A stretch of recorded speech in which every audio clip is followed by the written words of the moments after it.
ফ্যাসিবাদী শক্তির কোনো রাজনৈতিক অধিকার নেই, কোনো নির্বাচনে থাকার অধিকার নেই।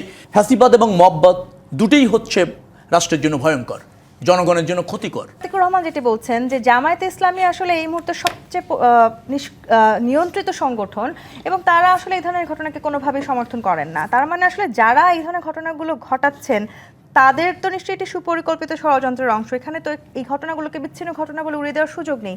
সরকার এখনো এত চুপ কেন? এই প্রশ্ন উত্তর তো আমি আগেও বলেছি, সরকারের দায় রয়েছে, দায়িত্ব রয়েছে, জবাবদিহিতা রয়েছে।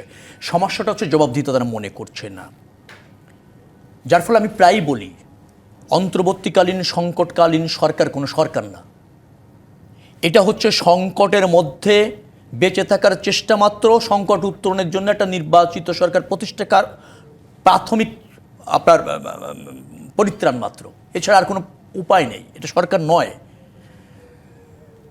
যেমন ধরেন জামাত ইসলামের ভাই ওটা বলছিলেন, নিশ্চয়ই জামাত সেভাবে ভাবতেও পারে, এটা তার রাজনৈতিক অধিকার। যেমন হাদির মৃত্যুর পর সাদিক কায়েম একটা স্ট্যাটাস দিয়েছে, আবার ধরেন এই প্রথম আলো ডেইলি স্টারে আঘাতের আগে বা হামলার আগেও শিবিরের এক নেতা একটা স্ট্যাটাস দিয়েছে। সেটা মানুষের মধ্যে বিভ্রান্তি তৈরি করেছে। এটা দায়িত্বশীল রাজনীতি না, আমি এটুকু খালি বলবো, এর বেশি বলবো না। আবার ধরুন আমরা ফ্যাসিবাদের পতন ঘটাতে সক্ষম হলাম নিশ্চয়ই মববাদ প্রতিষ্ঠা করার জন্য না।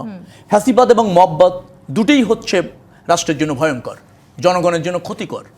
তো এটাকে কোনোভাবে প্রশ্রয় দেওয়া যাবে না। এবং যারা ফ্যাসিবাদী পতনের পর মববাদের আশ্রয় নিচ্ছে তারা রাষ্ট্রের জন্য আরো ভয়ঙ্কর হয়ে উঠছে, রাষ্ট্রের অস্তিত্বকে সংকটে ফেলে দিচ্ছে। তো নতুন এবং ফিরে আসা গ্রাহকদের জন্য নগদে চলছে ক্যাশব্যাক সহ প্রতিদিন হাজারো উপহার জেতার সুযোগ। হবে আশা আর ফেরা, সারপ্রাইজ সেরা। গণমাধ্যমের কথা বলছিলেন, গণমাধ্যমের একটা দায় আছে বলে আমি একটু মনে করি এবং দায়িত্ব আছে বলে মনে করি। ফ্যাসিবাদী শক্তির পতনের পর অথবা পতনকালীন সময় গণমাধ্যমের ভূমিকা কিন্তু খুব জোরালো ছিল না। গণমাধ্যম ফ্যাসিবাদী শক্তি উত্থান প্রতিরোধ করবার জন্য যে দায়িত্ব পালন করেছিল সেখানে কিছুটা ঘাটতি আছে বলে আমি মনে করি। এটা আমার ব্যক্তিগত মতামত। যেমন ধরেন ফ্যাসিবাদী পতনের পর কিন্তু ফ্যাসিবাদী শক্তিকে নিশ্চিহ্ন করতে হয়, শুধু পতনই যথেষ্ট না, ফ্যাসিবাদের এবং সমূলে উৎপাটন করতে হয়। কিন্তু আমরা দেখতে পাই গণমাধ্যম কখনো কখনো এমন ন্যারেটিভ তৈরি করে যে ওটা পতিত ফ্যাসিবাদী শক্তি ছিল না, ওটা একটা রাজনৈতিক শক্তি ছিল। পতিত ফ্যাসিবাদী শক্তির রাজনৈতিক অধিকার আছে, তার নির্বাচনে অধিকার আছে, এই ধরনের ন্যারেটিভও করার চেষ্টা করা হয়েছে। অভিযোগের তো একটা সত্যতা থাকবে বা সেটি প্রমাণ করার সাপেক্ষে সেটির বিচার হবে, কিন্তু সেই বিচারের দায়িত্ব কি আসলে শুধু কোনো গোষ্ঠীর বা কোনো ব্যক্তির না? রাষ্ট্র করছে তো। কিন্তু আপনারা তো বলছেন অনেকে ভাবে গণমাধ্যম বলার চেষ্টা করে যে আগামী নির্বাচন হচ্ছে, সেখানে পতিত ফ্যাসিবাদী থাকলে গণতন্ত্র নাকি আরো প্রতিযোগিতাপূর্ণ, আরো সুন্দর হয়। আপনি যখন এভাবে বলেন, আমি তো আবারও বলছি ফ্যাসিবাদী শক্তির কোনো রাজনৈতিক অধিকার নেই, কোনো নির্বাচনে থাকার অধিকার নেই। সে ব্যাপারেও তো কোনো গণমাধ্যম আমি দেখি উৎসাহিত হয়ে এমন একটা ন্যারেটিভ তৈরি করে যে না, বাংলাদেশের রাজনীতিতে এখন আবার ফ্যাসিবাদী শক্তির প্রয়োজন থাকতে পারে, সেটা না থাকলে আমার মনে হয় ঘাটতিতে হয়ে যায়। সেখানে কি প্রতিষ্ঠান পুড়িয়ে দিয়ে প্রতিষ্ঠানে ভাঙচুর করে আপনি সেটাকে কেউ বলছে না, সেটা কেউ বলছে না। কিন্তু ঘটনা হচ্ছে আপনি যখন এই ধরনের ন্যারেটিভ তৈরি করতে চান, আপনি একটা জরিপ করছেন ফ্যাসিবাদের পতিত শক্তি, তার আবার কয়েকজন সমর্থক আছে, সেটাও আপনি প্রকাশ করতে চান। কে আপনাকে এই ধরনের দুঃসাহস দেয়?